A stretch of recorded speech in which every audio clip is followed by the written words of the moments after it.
What's going on, everyone? Welcome into episode 3 of the Goal Line Stand podcast, brought to you by the Ledge Sports. I'm Zach Hummel, and I'm joined as always by Cole Little. What's up, Cole? What's up, man? Nothing much. We had a full slate of NFL games. Why don't we hop right into it? Starting with Thursday night, we saw the incarnation of Jacoby Brissett starting for the Pats. Coming into this game, I thought the Texans had a chance to knock us off just because Brissett was starting, but in classic Bill Belichick form, he does more with less than anyone in the league. He takes a rookie third-round quarterback and goes and beats the Texans, who has everyone healthy. Their defensive line has Clowney, J.J. Watt, all these first-round picks all over the field, and the Patriots blow them out 27-0. The game was in Gillette, but it just shows you the Pats. It really doesn't matter who is at quarterback for these type of games. In the playoffs, I would argue that we need Brady, but when the Texans come in Gillette, Jacoby Brissett, Jimmy Garoppolo, Matt Castle, you can go down the list of guys. It really doesn't matter because Bill Belichick's going to out-coach most coaches that come into, Gillette Stadium. Yeah, I mean, you got to give credit to their defense, too. I mean, other than that second half last week against the Dolphins, the Patriots' defense has been pretty perfect so far this season. And this is coming off a few key losses in the offseason. But the defense has been amazing. And, I mean, like you said, you have to give credit to Belichick. It's amazing. He's the best coach in the NFL, but he's also probably the most underappreciated coach in the NFL. And it's been like that for years now. Brissett, I mean, he wasn't incredible, but he did, just enough. I mean, Belichick had an awesome game plan. Give Josh McDaniels credit, too. He had a great game plan. They fed the ball to LeGarrette Blount, who's been surprisingly good to start the year. I believe he's the leading rusher so far. He had 2 touchdowns. But, I mean, this game was never really close. And, the Patriots have looked phenomenal really all 3 weeks so far. I mean, it's hard not to feel like they're the shoe-in for being the Super Bowl favorite at this point. I mean, really the Broncos have been the only other team they could, maybe you could put in the same category as the Patriots so far through 3 weeks. But, they were really solid on both sides of the ball. There was never any doubt. I mean, now Brissett's dealing with this thumb issue, so it'll be interesting to see. I mean, heck, they might need to put Edelman at quarterback. He was a solid quarterback in college. But, no matter, Brady's going to be back soon. And, I mean, this team already looks in Super Bowl form even without him in the lineup. Yeah, I think this game kind of spoke more to the Texans than it did to the Patriots. We pretty much know what the Patriots are at this point. They're a fucking train. They're going to be hard to stop. I don't want to – it might be too early to say they're going to go undefeated, but I actually think they have a pretty good chance if they don't sit anyone later in the season, just the way their schedule pans out. But, again, the Texans, it seems like they always come into Gillette with a good record, and everyone's high on them, and then they just get brought back down to what they really are. They did it last season. They've done it when they had Matt Schaub at quarterback. Brock Osweiler, I was actually pretty high on him coming into the season. First 2 games, he wasn't asked to do a lot. Their defense kind of dominated. But in this one, he really looked confused. He looked like he couldn't, go through his progressions. He had no pocket presence. There was one sack that Jabal Sheard had that Osweiler rolled out and almost came back into the pocket, right back into the rush, and he just got sacked. The Texans were terrible on special teams. They had 2 fumbles on kickoffs. Obviously, the Patriots, they preach special teams. Belichick loves that kind of stuff. So, yeah, it's just the same old story. Pats are a train. Texans, they're going to end up 9-9, probably, just the way they play. So, we didn't learn a lot from that game. Probably the best game of the weekend. Everyone's talking about it. Skins Giants. We had our first Manning face of the season with a late INT from Manning that sealed the win for the Redskins. I thought the Giants were going to go down and score. All they needed was a field goal at that point after Washington, took the lead on that Dustin Hopkins field goal. Josh Norman, Odell Beckham, I mean, they were going at it all game. Beckham lost his cool. What do you think of Beckham? He it looked like he was crying on the sidelines during the game. Yeah, he was crying. It was very odd. The coach came out. Ben McAdoo came out after the game and said that, Beckham needs to tone it down a little bit because he's making it too much about himself, and he is. I mean, that's ridiculous. He had the theatrics all game long. I mean, they were doing that weird ballet thing in the end zone that was pretty much all Beckham trying to draw a penalty. He's over there hitting the practice net for the kicker. He's crying in a regular season game. And he was crying basically because, he didn't do enough to help his team win, and mostly because he didn't do enough to truly show up Josh Norman, which has probably been on his mind all season. I mean, I really like the kid. I really like Beckham. I really do. I think he's the most skilled receiver in the league. He's not the best, but I do think he's the all-around most skilled. But, he has had a lot of me-first moments so far. And I wasn't real impressed with the way he acted in that game. And, I mean, even though he did kind of get Norman's GOAT, he did have 7 catches for 121 yards. But, he still didn't necessarily come up big when it mattered the most. And, he was crying on the sideline, so whatever. Hopefully he won't become a distraction. But as for the game as a whole, it was a great game.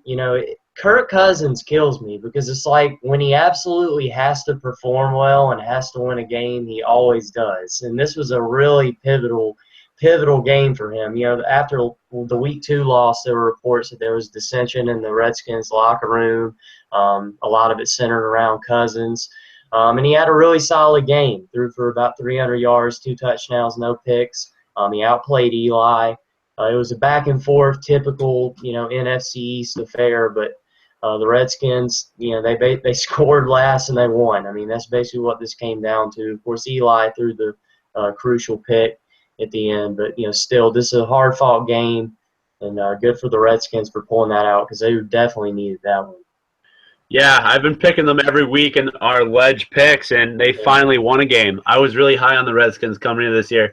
Josh Norman just got in the head of everyone on the Giants. Odell Beckham had a huge pick play penalty late in the game on Norman that, kind of set them back. And then Weston Richburg, the center, he got tossed for a second personal foul on cheap shotting Norman on one of Beckham's catches. So it just seemed like the Giants were too emotional for this game, which happens a lot in the NFCs, while the Redskins, only Norman seemed to be involved in, the scrums that would happen. Like you said, Eli, 2 late picks in this game. Both were good defensive plays, but this is my problem with Eli Manning. He does have 2 Super Bowls, but he'll throw these late game interceptions when his team's trying to drive that just kills all momentum, and it ended up losing his team the game here.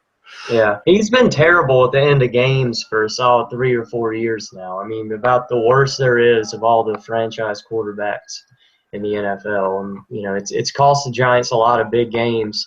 And that was going to be huge for them if they start off 3-0 because, I mean, even though the Eagles are 3-0, I mean, you got to still be a little cautious of them because they're so young. So, I mean, there's not really a dominant team in this division. So that would have been huge if they could have started 3-0 with that difficult schedule.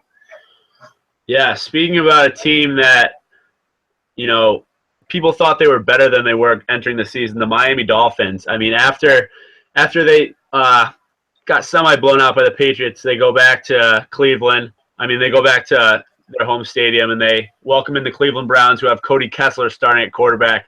This game was fun to watch, man. I was watching a lot of this on Red Zone.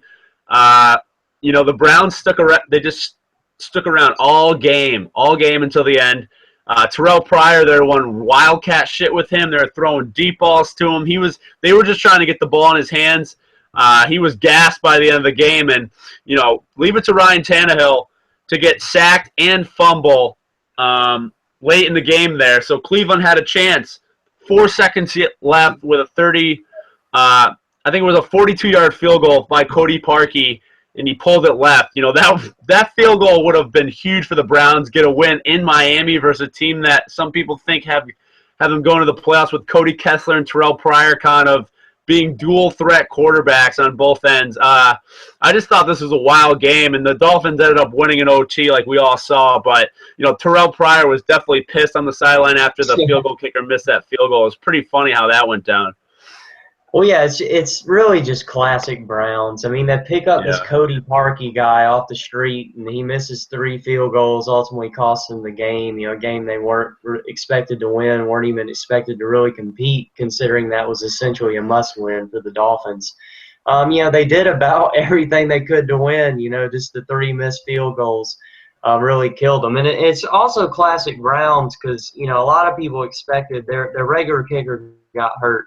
And a lot of people expected them to sign Robbie Gould, you know, the all-time great kicker for the Bears, who was cut at the end of the preseason. But they go out and get this Parkey kid who's been shaky in his NFL career, and it ends up costing them a game because I guess they wanted to save money or something. So just classic Browns. I mean, they did everything they should to win, but they didn't. Like you said, Terrell Pryor, I do kind of feel, you know, I think it's cool that he's doing this because, I mean, you know, when he came into the league, a lot of people felt like maybe the stuff that happened at Ohio State, the scandalous stuff, would ever keep him from contributing. But, I mean, he showed out at all his pro days and all his various workouts at receiver. I mean, he was one of the few guys who played quarterback in college, a solid quarterback in college, who came into the league and said, you know what, I do feel like I'd be better at receiver. I do feel like I could contribute. I mean, he had 8 catches, over 140 yards. Like you said, did some wildcat rushes. So, I mean, he's going to be a big weapon for them because, I mean, he's tall, he's lean, he's really fast, really athletic. So it'll be interesting to see what they do with him. As for the Dolphins, I just don't really understand this team because, I mean, I want to blame Tannehill every time because I'm still not really sold that he's a franchise quarterback. He has way too big of a contract. But, I mean, it's hard to really blame him. I mean, one thing that definitely stinks is for the Dolphins' sake is they have basically no running game. I mean, they let Lamar Miller walk back during free agency, and they have basically no adequate replacements for him. Jarvis Landry's been a beast. So it's not like the passing attack's not there. They're just strange. It's like they just struggle. They just, you know, for the past 3 or 4 years, it's like they just struggled to develop any sort of rhythm. I mean, for the past 2 years at least, you know, they've been expected to compete for a wild card spot, but I mean, they've never made the playoffs with Tannehill under center, but they've had the talent year in and year out. So we'll have to see. I mean, they were lucky to pull that one out. That was essentially a must-win because in the AFC it would be tough to compete for a playoff spot starting 0-3. But you know, we'll have to see with the Dolphins. They're definitely a team to keep an eye on. Yeah, I ever since Ryan Tannehill entered the league, I've been so low on him. I just don't think he has what it takes to be a quarterback in this league. Every time it seems like he takes a step forward, he has a game like he did that time, and you know, does something stupid like that fumble. I think Adam Gase will help him though, the new head coach. I think his system, I think Tannehill has to be in it 1 year or 2 years, full years, for it to actually, you know, go into his brain. I just don't think he's the smartest guy either. I think he's more of an athlete than a quarterback. So, you know, that's fine with me as a Pats fan. If the Dolphins want to keep putting Ryan Tannehill out there, I'm fine with that because I just don't think that guy will ever make the playoffs with that team. So, I mean, it is what it is at this point. Another game, Vikings-Panthers. Interesting game. Real prove-it game for both these teams. Panthers obviously made the Super Bowl last year. They're the class of the NFC. And the Vikings this year, hot start. Obviously, Bridgewater gets injured. Peterson goes down. Everything's, you know, up against the wall. But Sam Bradford leads them in. And the defense really came up huge in this game for them. You know, it was a real interesting game throughout. Cam Newton couldn't really get anything going with the Panthers, but I think this game kind of cemented that Vikings defense as the best in the league. Yeah. They had a punt return. They just all over the field. They're having pressure on Newton. They're covering, you know, and they just got enough offense from Bradford and Jerick McKinnon and Asiata, you know, to get those points on the board, and they beat them 22-10. I thought it was a really good win for the Minnesota Vikings, especially on the road. Yeah, definitely a huge win. You know, like you said, I mean, that pretty much established them as having the best defense in the league because they've been incredible through the first 3 games. The Panthers really didn't develop any type of offensive rhythm in that game. You know, it's just really remarkable what the Vikings are doing. I mean, they've already lost 3 of their best players for the year, assuming that Adrian Peterson is out for the year. I mean, I know that there are reports he could come back late in the year, but they've lost Bridgewater, of course, Adrian Peterson, also tackle Matt Khalil. So, you think they would be really demoralized by suffering all those early season losses, but I mean, they just keep on pounding. And I mean, they've really been, when you consider the circumstances, you could say that maybe they've been the best team in the league. So far, they've definitely been the best defense. Yeah, for sure. And just a huge win to go into Charlotte and just steal a victory from the Panthers like that. I mean, they're definitely a playoff caliber team for sure. They definitely have a solid chance of repeating at winning their NFC North title. It's just, for me, it's really hard to trust Sam Bradford. I mean, we've seen this before. He'll have these stretches where he's really good, and then he'll either get hurt or just turn to complete garbage. But they've been playing it pretty conservatively with him. Of course, it would help if Peterson was still in the lineup. But we'll have to see. I mean, Mike Zimmer is one of the true underrated coaches in this league. He's done an excellent job. The game plan's been solid in every game they played so far this year. So we'll have to see. I mean, we'll have to see if they can keep this momentum going. I'm not necessarily completely sold that they can. I mean, I know that defense is incredible, but with all the injuries on offense, I'm not sure they can keep this up. But, they've already proved a lot of people wrong.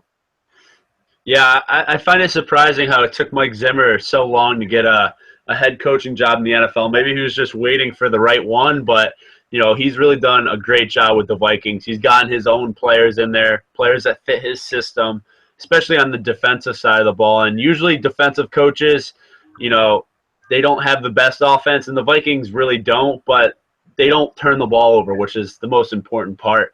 And the Panthers, what's going on with their offense? Cam Newton put up all these stats last year.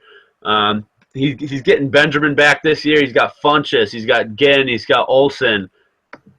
Stewart's out, but he's got Fozzie Whitaker. I just think they should be, playing better. I think maybe the Charlotte protests had a little something to do with this lethargic effort. I just think, maybe the players had a lot going on, off the field as well. So, I'll chalk it up to that for the Panthers, but they're going to have to come next week. And the Vikings have a great test, Monday Night Football with the Giants coming in. So that'll be another good test with a hungry Giants team coming off that loss. And that passing attack versus the Vikings secondary, that'll be, really fascinating to watch. I think the last game we wanted to touch on was another AFC battle. The Broncos went into Cincinnati.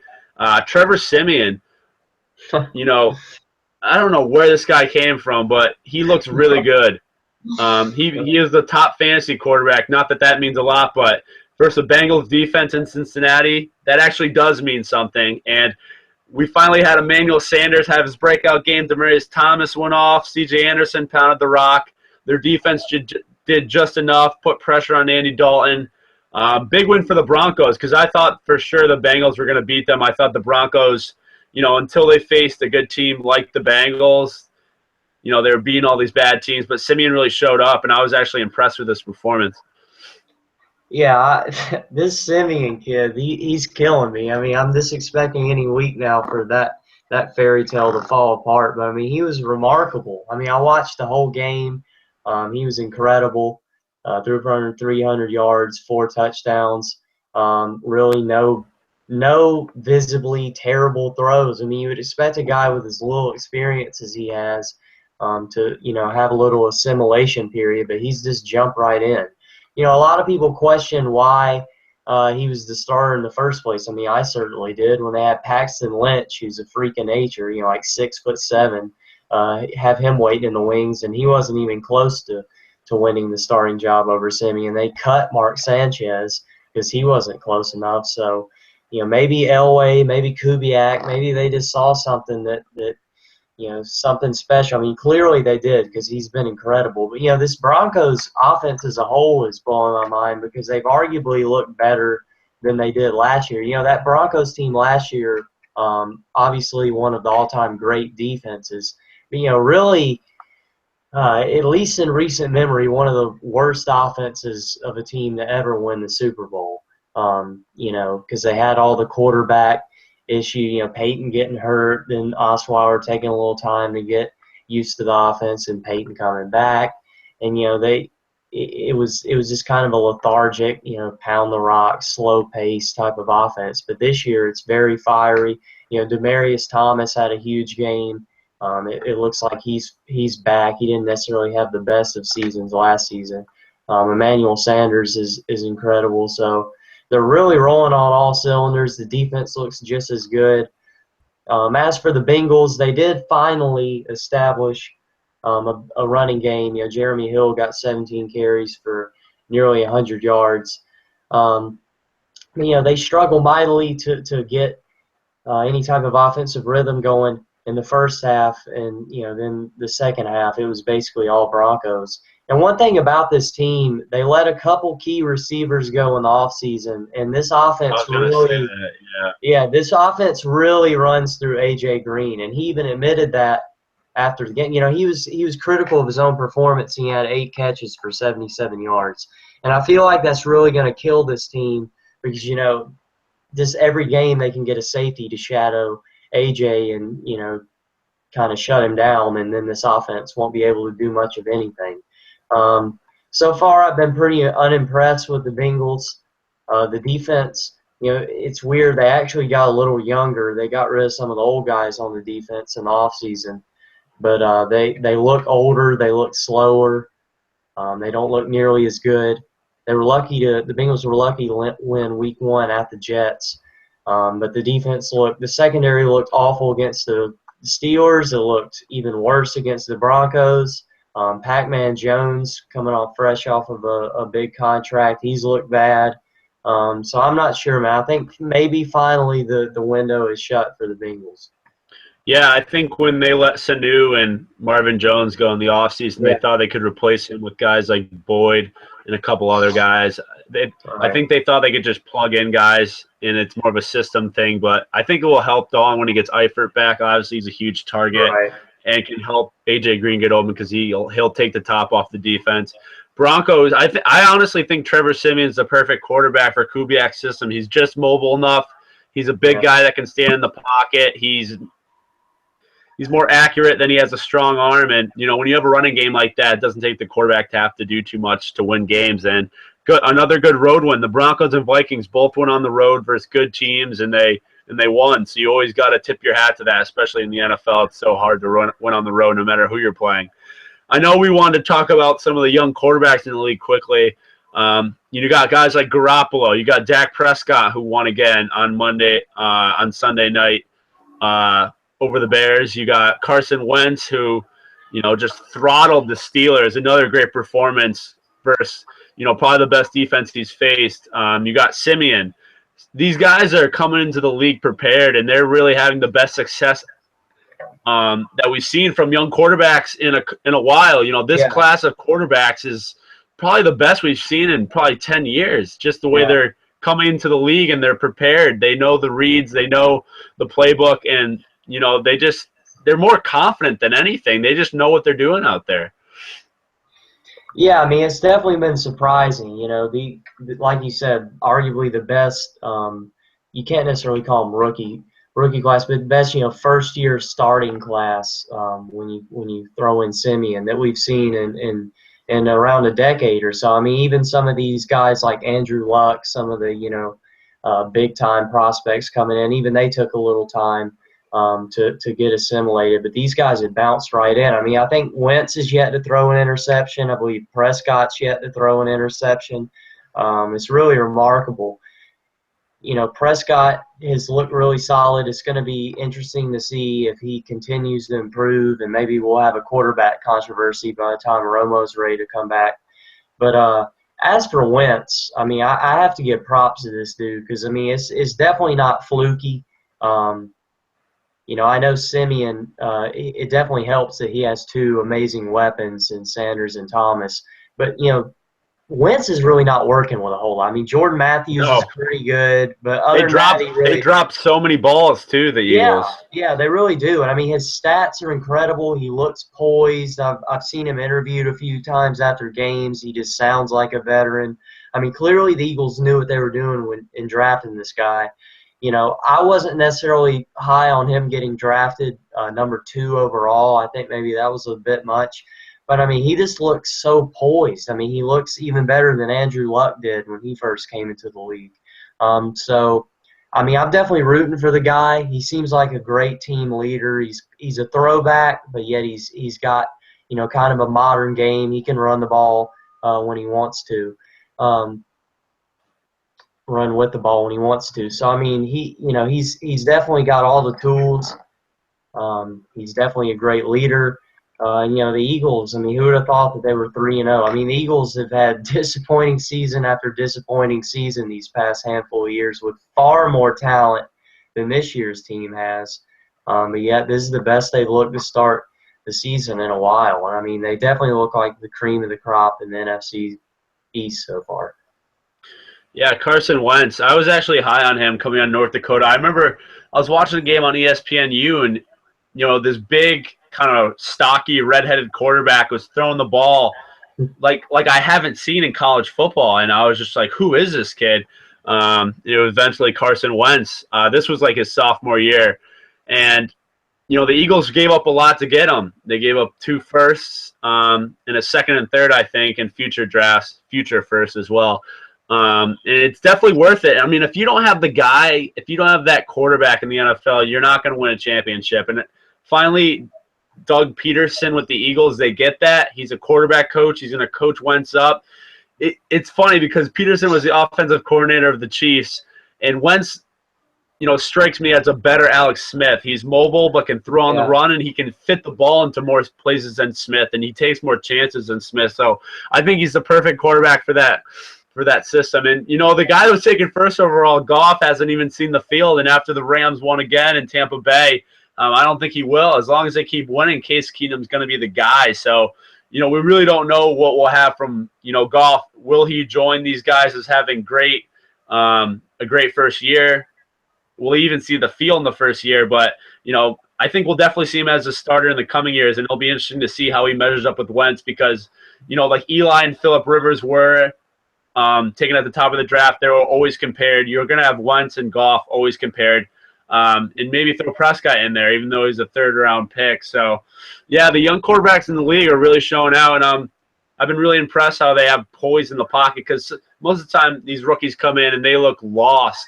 They drop back. They don't know the rush is coming. They get strip sacked. They throw picks. So, yeah, it's been good for the NFL, especially when third-round, seventh-round picks are performing, That I think more teams should take more chances on quarterbacks late in the draft. Who knows? You could hit on the next Tom Brady. You could hit on the next, Dak Prescott, Trevor Siemian. So, yeah, it's been good to see in the NFL. We can go to our best and worst of the weekend. I think I went first last week, so you can go with your best to start us off here, Cole. Yeah, I mean, a lot of great quarterback play in week 3. But, Aaron Rodgers, have to give him props. I mean, figure that's kind of the easy pick. But I'm going to have to give him his due because I criticized him last week. But he looked really incredible in that first half against the Lions. He was pretty much able to coast in the second half. Looked like the Aaron Rodgers of old. Ever since maybe late last season, he's just, I don't know, he hasn't necessarily looked like the best quarterback in the league. But he definitely showed out. He's kind of like a Cousins type, even though obviously he's a lot better. When he starts hearing criticism, it's just like he's his absolute best, and he was really at his best in that first half against the Lions. Threw for over 200 yards, but on not really that many attempts. But he had 4 touchdowns, led the Packers on drive after drive. The final score, it was 34-27 Packers, but Detroit scored some garbage time points in the fourth quarter. He got Lacey involved. He had a huge game with Jordy Nelson, who finally looks like he's coming back into full health. Rodgers, he probably realized that if they had lost that game, a pivotal divisional matchup at home, that we were going to have a similar situation like we had a couple years ago when he had to come out on the radio and say relax and all that stuff. The NFC is shockingly weak. It's been surprising how weak a lot of these powerhouse NFC teams have been so far this season. So, and the Packers included through the first two games, but it was nice for their sake to see that offense really wake up because Aaron Rodgers looked all out of sorts week 2 against the Vikings. So, but he was practically perfect in that first half against the Lions and really gave the Packers what they needed to get a big win. Yeah, with Aaron Rodgers came back, Jordy Nelson had a big game too. So those two look like they've gotten back on track. My best of the weekend, speaking of Kirk Cousins, I'm going to go with the Redskins. Tough spot for them. 0-2, they go into Giants Stadium. Tough place to play, tough place to win. Another great NFC East team. And they go into that Hornets nest and pull out a win with everything surrounding the game, the Josh Norman, Odell Beckham. They actually ran the ball. They didn't make Kirk Cousins throw it over like 50 times, 60 times. They let him do play action. They hit. Crowder had a big game. Deshaun Jackson had a big touchdown catch. They rushed the passer. They got interceptions. They used their athleticism. I'm still really high on the Redskins. I just think 0-2 start can kind of leave everyone with a sour taste in their mouth. So I was really impressed how they went into the MetLife Stadium in a big spot, and they pulled it out. Everyone played well, and I think they'll be able to build on this for the future, and hopefully this will kind of springboard them to a playoff bid. So what did you have for your worst of the week? There was actually a lot to pick from this week, but what did you have? Honorable mention, as always, to the Browns. That's pretty much going to be a weekly occurrence. Almost not a worst, though. They almost won, so they're moving up. I don't care. Even when they win, they're probably going to do something that makes me angry. It's going to get honorable mention, worst of the week. I know we talked about this earlier, but I'm going to have to go with that Panthers offense because if we're really being honest, it's been pretty disappointing so far this season. Of course, they dominated the 49ers, but I mean, big whoop.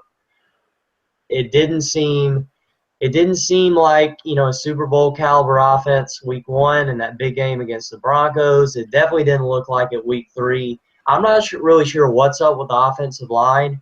I mean, as far as I was aware, they didn't lose any key members of that O-line in the offseason. But it's been really bad. I mean, Cam Newton's has been destroyed in both of their big games so far against great defenses, Broncos and Vikings. But, of course, if you're going to make it back to the Super Bowl, you're going to have to perform well against great defenses. But, he's really getting no protection. He was sacked 8 times against the Vikings. Obviously, he was just freaking pounded in that week 1 game against the Broncos. Of course, some dirty hits, but still, I mean, they've looked awful. The Panthers get Kelvin Benjamin back. I mean, last year they had that receiving core of just a bunch of nobodies. I mean, there was Ted Ginn Jr., who's just basically raised from the dead last year. But other than that, it was a bunch of nobodies. And now they have Kelvin Benjamin back, but the offense looks worse. I mean, of course, not having a healthy Jonathan Stewart is hurting them. But, I mean, Cameron Artis-Payne, he's a pretty solid running back. I mean, he's looked all right. But, I mean, it's just the offense as a whole has looked out of sync. They definitely don't look like the Panthers of last year. That's for sure. Look nothing close to it. I mean, that offense last year from start to finish was really the best in the league.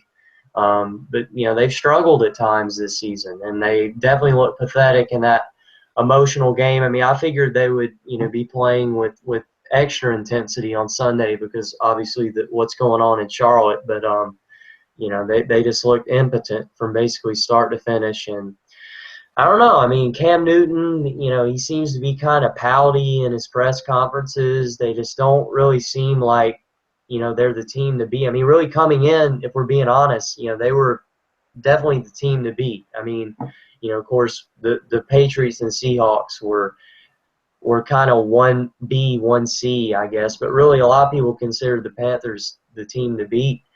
But so far, it definitely hasn't looked like that. I mean, the good news for them is the NFC, like I said, it's looked really weak so far. But that offense is definitely not looked great. Yeah, definitely. The Panthers, they should be on alert. They need to step it up a little bit. My worst of the week is honestly Ryan Fitzpatrick. Threw 6 interceptions against the Chiefs, which, that's almost impressive how bad that is. He's in good company, though. Brett Favre threw 6 in a game, so did Peyton Manning. So, as bad as that looked on Sunday for the Jets at the Chiefs, good quarterbacks have done it. I just think Ryan Fitzpatrick, some of the throws he made were just college throws. I mean, he's not like even looking at the defense. There was a couple that looked like the Chiefs player was the wide receiver and his intended target. So, the Jets, that was an embarrassing game for them. The Chiefs are decent, but the Jets should be – a lot of people had the Jets winning that game. So, Fitzpatrick, interesting. We'll see how he plays moving forward. I think they might have to make a quarterback change a little later in the season if he keeps this up, because they're not going to win if he keeps turning the ball over. Even if he just has 3 interceptions, I mean, there's no way you can even win with 6. It should have been more of a blowout. So that was my worst of the week. Fitzpatrick, figure it out, dude. I know you went to Harvard, but figure it out. We can go to our power rankings now. I'll go first. Obviously, I have the Pats number 1. As I say every week, they're a fucking train. 2, Broncos. Trevor Siemian proved something to me on the road at Cincinnati. That team, they won the Super Bowl, and there's nothing to show me that they can't get back there this season. 3, Vikings, like we talked about, their defense is unreal right now. They probably have the best D-line in football, one of the best pass rushes in football, and their secondary is really underrated. Eagles, number 4. That Steelers win was pretty impressive. Wentz looked good, and more importantly, Wentz is getting all the plaudits. I think their defense looked really good. They put pressure on Roethlisberger. They kind of shut down – Antonio Brown obviously got his, but they shut down everyone else, and they made everyone else beat them, and they couldn't. So Steelers only putting up – I had Roethlisberger as my fantasy quarterback, so I'm a little sour about this. He only put up 3 points in that game. So, yeah, Eagles at number 4 right now. And I still have the Steelers 5. I think this week they get Le'Veon Bell back. That'll really jumpstart their offense, even though D'Angelo Williams did pretty good replacing him. I just think the Steelers, when it comes down to it, are the best 2-1 team out there. So all the Steelers wrapping up my top 5 at the 5 spot. Yeah, those are good. We have 1 through 4 the same. My 5 is different, but like you said, I think I've had Pats and Broncos 1-2 every week. Obviously, no reason to change that. They both looked incredible. Vikings with that stellar defense just look like the best in the league so far. Got to have them at 3 despite all the major injuries. Eagles at 4. I mean, they burst into my top 5 this week, but what can you say? I mean, they've looked awesome. Wentz has looked awesome. That offense as a whole has been really clicking in all 3 games so far. So who knows, man? They might be the shock of the NFL this season. So I have them at 4. At number 5, a handful of different options to choose from, really. I ended up going with the Packers because Rodgers really woke up this past week.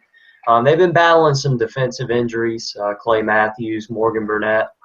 But when they get back to full health, I'm sure they'll step it up. They didn't look too good in the second half against the Lions, but like I said, dealing with injuries. But I think they'll get it together. You can make a case that they're the team to beat really in the NFC right now, even though I ironically have the Vikings and Eagles ahead of them because, the Packers obviously been here before.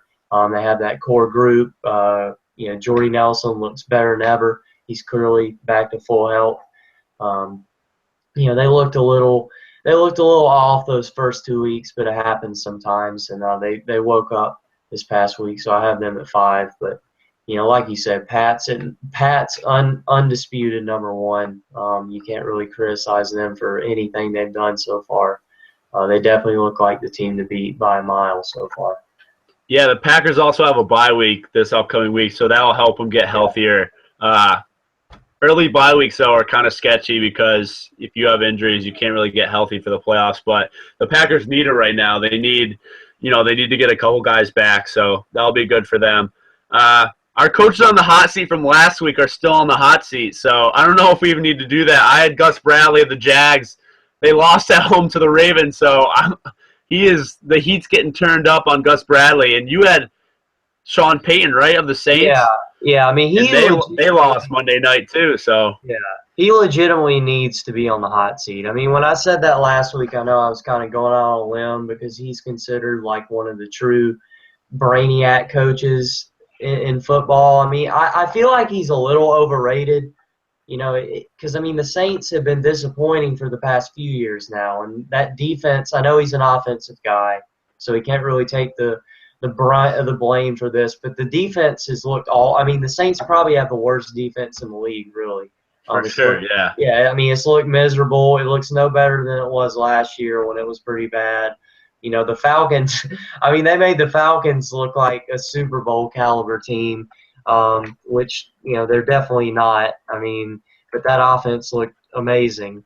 But, you know, I just don't know, man. It's like Sean Payton, I mean, I really haven't heard him mentioned in any hot seat talks, and it's really strange. I mean, I know they won that one Super Bowl, and they had that one window. I mean, I can't help but feel like maybe it's because he and Breeze have a close relationship, and maybe ownership doesn't want to disrupt that by firing Payton. I don't know, but I mean, I just don't see the Saints. I mean, they're being left behind. Obviously, the Panthers, you know, even though we just criticize them, obviously they're going to be really good for the foreseeable future. The Bucks are on the rise. I mean, the Falcons still have a solid core. I mean, if they could just maybe get, you know, an improved defense, they would be back to maybe wild card shape. But, you know, the Saints are being left in the dust. I mean, they're definitely nowhere near being a Super Bowl contender. And with Drew Brees at quarterback, that's just not – that's unacceptable. Because, I mean, they're looking so far like they won't even come close to getting into the playoffs. They may even go sub 500. So I don't know. I mean, it's just strange you don't hear more about Peyton being on the hot seat because, I mean, you know, they just haven't really – maybe it is time for a change because there really hasn't been any progress. There hasn't been any evolution in that team despite Drew Brees consistently throwing for over 350 yards every game. You know, they're just not winning big games. And, I mean, they're being left behind in the NFC. Yeah, I mean, they scored 35 last night and they ended up losing, so that's a bad sign. And he signed a 5-year extension last year up into the 2020 season, so worth $45 million. So if they're gonna fire him, you know, they're gonna have to eat a lot of that money. So that may be one of the reasons they're holding on to him. But to get back to the Jags, Gus Bradley, he needs to be fired. If not this week, next week.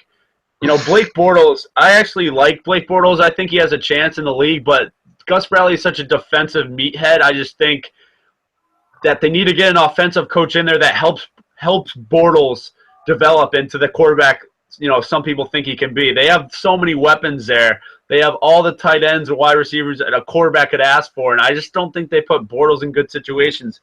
And Bradley's a defensive guy, and their defense sucks too. They've been drafting all over the place on the defensive side of the ball, and none of these players have become impact playmaking guys. So I just think Bradley needs to go. Maybe the GM too. I just don't think, you know, they're picking the right players in the draft. But, you know, same old Jaguars, and it's becoming the same old Saints the last couple of seasons. So, you know, those are two guys that you should keep your eye out for that, you know, in the coming weeks they could be on the hot seat, or they should be on the hot seat right now. Upset picks of the week.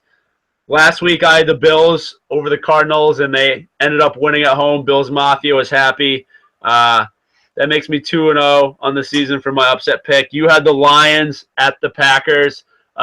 They made a valiant comeback, but they came up a touchdown short. So you're 0-2 for the season. I'll let you go first with your upset pick. Who do you got this week? This wouldn't really be a huge upset, but I'm just shocked at the spread. The Chiefs coming off that perfect performance against the Jets. They're typically a 5.5 point or a 6 point underdog at the Steelers, who looked about as bad as we've ever seen with Roethlisberger under center this past week.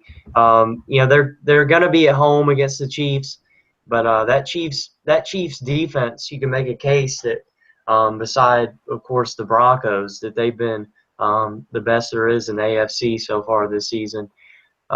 So, you know, considering what the Eagles defense was able to do to that Steelers offense this past week, I definitely think the Chiefs will be on upset alert. I definitely expect them to cover.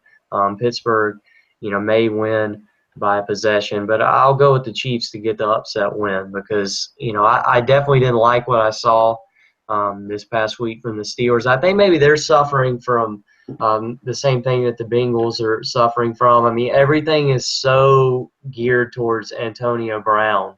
Of course, not having Martavis Bryant due to suspension is killing them, but everything is so geared towards Antonio Brown is hurting the offense. And you can't really say anything about the Le'Veon Bell suspension because DeAngelo Williams has been really good in his absence. But that was strange. I mean, that Steelers team coming off a really big win against the Bengals, but they look pathetic against the Eagles. So I'm thinking maybe that'll carry over into Week 4.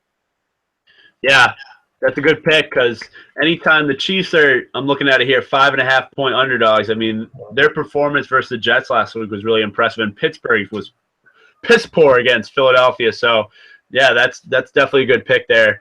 I was kind of debating between two. I think I'm going to go with Oakland at Baltimore. Oakland won a close game versus the Titans last week on the road, and they stay on the East Coast, which I think will help them this week.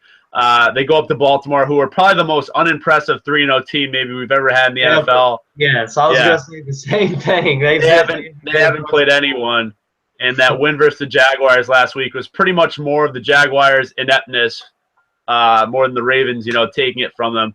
Justin Tucker has been amazing for them, but if your field goal kicker has been your best player, that's pretty sad and kind of tells you what kind of team you are. So I'll take Oakland, staying on the East Coast, beating Baltimore, and kind of saying that, the early season was kind of a fluke for them, and Oakland really is the playoff team we thought they were. I think Derek Carr is a big game. I think the defense gets to Joe Flacco. So I'll go with Oakland. So I have Oakland over Baltimore, and you have the Chiefs over the Steelers. So I'll write that down here. All right. Unless you got anything else, Cole, I think we're good for episode 3. I think so, man. Looking forward to Week 4. Yeah, Week 4 coming up.